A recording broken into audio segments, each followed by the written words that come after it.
Hey everybody, welcome back to another exciting episode of First Time Watch Fridays here on Horror Film Lovers. I'm your host, Jonathan Moody, and I've got a fun one for you today. As you can see behind me, a Ouijageist.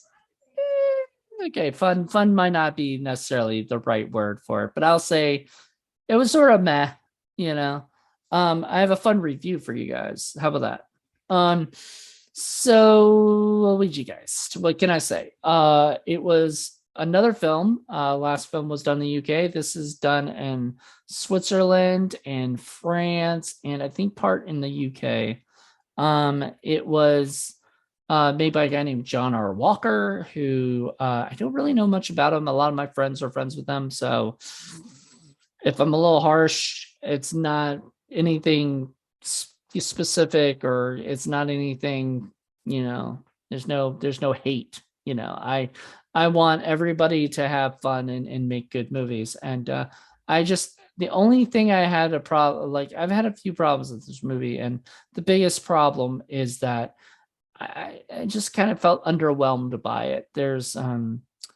So it has sort of like this Final Destination ghost feel to it, where the ghost is the poltergeist or Ouija geist, whatever you want to call them, which they can't say the word Ouija at all because of copyright problems, which I don't know why you can put it into the title of the film, but you have to call everything a witch board or a spirit board, or something else, but you can't call it an Ouija board, obviously. And you got to change it to make it look different, the spirit board. And it looks like an Ouija board. Like it just looks like a different kind of thing. And so you can tell this guy, John R. Walker, was a big fan of like horror, period. He's probably seen the movie Witchboard, done by Kevin Tenney. He's probably, obviously he's seen Poltergeist and he's seen Exorcist and all that stuff, because they actually literally talk about it in the movie, which to me becomes like a no now. I don't like horror films that mention other horror films when they're talking about the horror inside the horror film. Like it becomes too, it's like they know that they're making, like it's the worst when they say, oh, it's like we're trapped in a crappy horror film. Yeah, nobody says that. Would a bishop be talking about Poltergeist? Oh, you should have seen Poltergeist too. Oh, it's great. No, I don't think a bishop would ever do that unless you're in a movie and the script tells you to do that. Like literally, that was ridiculous. But he was by far my favorite character because he was the one who was having the most fun with it, especially with his character. Everybody else sort of kind of goes through the motions. I mean, all the deaths were sort of unfun, deaths. Like, I'll give you an example because this is spoiler, by the way. This is going to be spoilers. So I'll give you an example. So, what is it? What's her name? I can't remember the character's name, but she was like the best friend of the main girl. I can't remember any of the characters' names. They were very unmemorable characters. But the main girl's best friend trips and falls and breaks her neck. Now, by the way, I'm gonna say that whoever did that stunt of falling down the stairs did a pretty damn good job. It looked like she fell, and if they had a stunt person on that, that's pretty impressive. But if it wasn't a stunt person, she did her own stunt. That is very dangerous, and I don't know if I applaud you or want to write to that company and say don't do that anymore, because that was very scary. But aside from that, by the way, this is cool. Like, why can't they have the Goro lady as the fucking? Because that was probably brought in as a as a poster art that had nothing to do with the movie, but that would have been fucking cool, man. Anyway, we never see this, by the way. You never see this. This is never used in the movie, which is kind of a bummer. It looks so fucking cool. That's why I have in my backdrop here. So yeah, the movie, I feel like just most of the characters kind of just went through the motions, kind of thing. And they didn't really, there was no like real care, there's no real emotion to anything.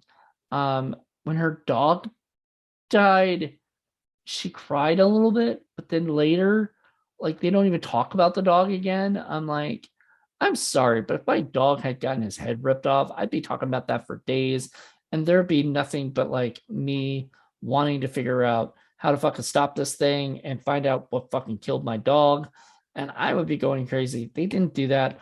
Um, Normally I'm sad or I'm angry at movies that have like a dog, but like they did it so poorly that I just didn't like care. Like I liked the dog. The dog was cute.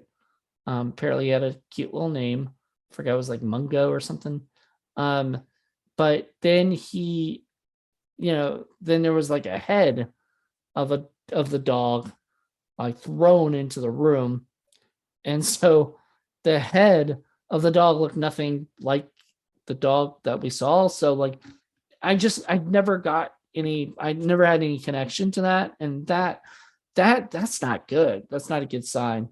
So I don't know. I honestly, I thought this movie was sort of just boring, it wasn't, and it could have been so much more fun. I mean, especially with the Final Destination type deaths. I always like that. I always like where, it's something else doing it mystically.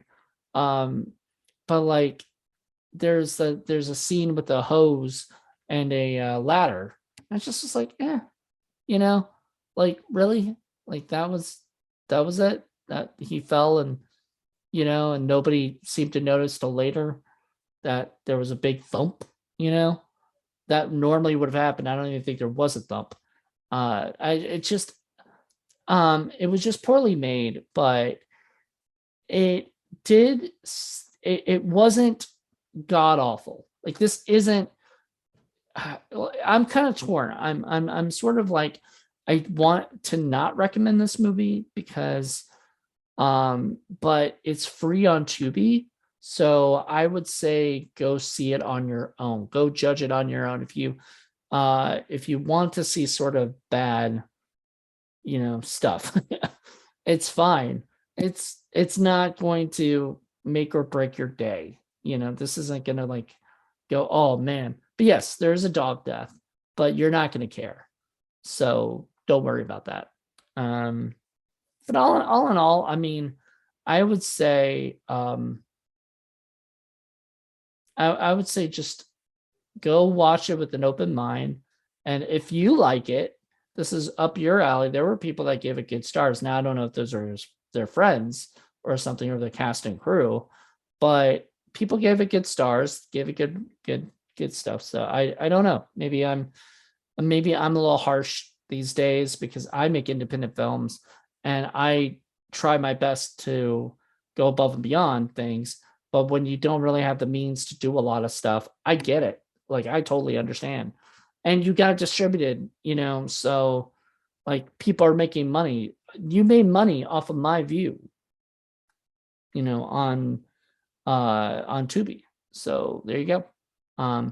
Would I probably watch this again? If somebody like, somebody asked me to, I might. We'll see. I don't know. It wasn't something, I don't know.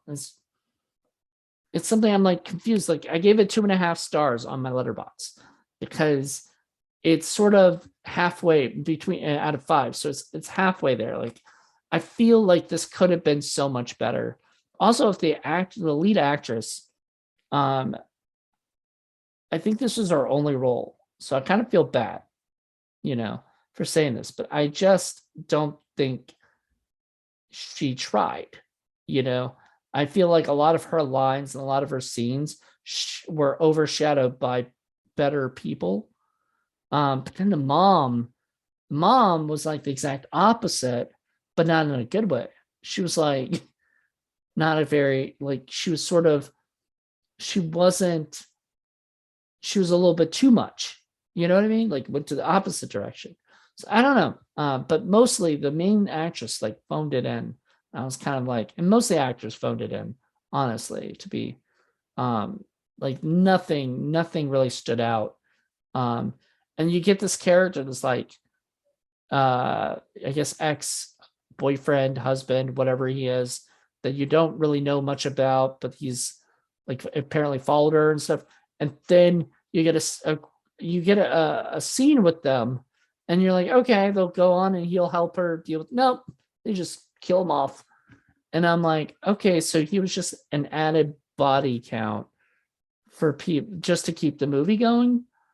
And we're supposed to care about his stuff, that he was going to give money and he was going to, like, I don't know. I cared more about the friend who died in the beginning, mainly because also she was cute. But also because she actually was fun and she really seemed like she was enjoying herself there. So she was one of the only people that didn't phone it in or give like the exact opposite of like a really like over the top performance or something. Anywho, if you want to check it out, the beginning of the movie starts off really good because there's like beautiful scenery. And I was like, oh my God, this might actually be decent, especially if they filmed over there the whole time. Like that is just, I could just watch the background. And I'd probably give it a higher score for that, but you never see that stuff again. And then it centers around this other house and stuff. And I couldn't care about it like at all. So I don't know.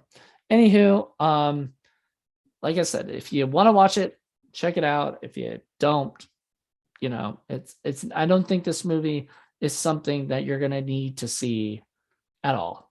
But for free on Tubi, and if you like Ouija movies, remember I'm doing the popular, continue my popular month. So this is a Ouija movie, so there you go. If you enjoy that kind of stuff, check it out. If you don't, that's fine.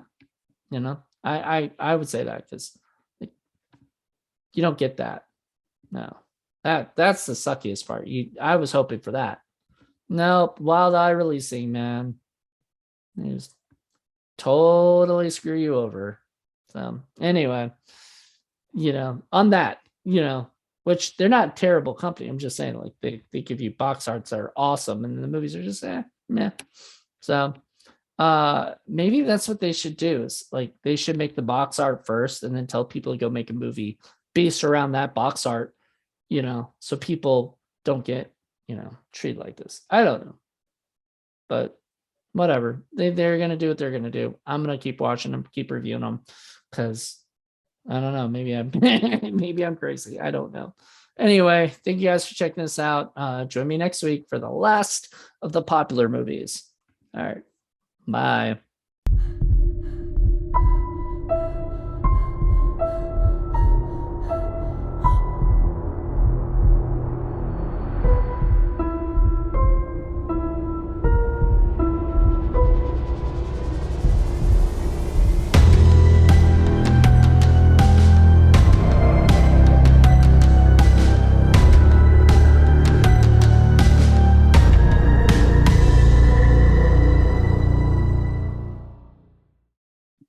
Hey everybody, and welcome back to another exciting episode of First Time Watch.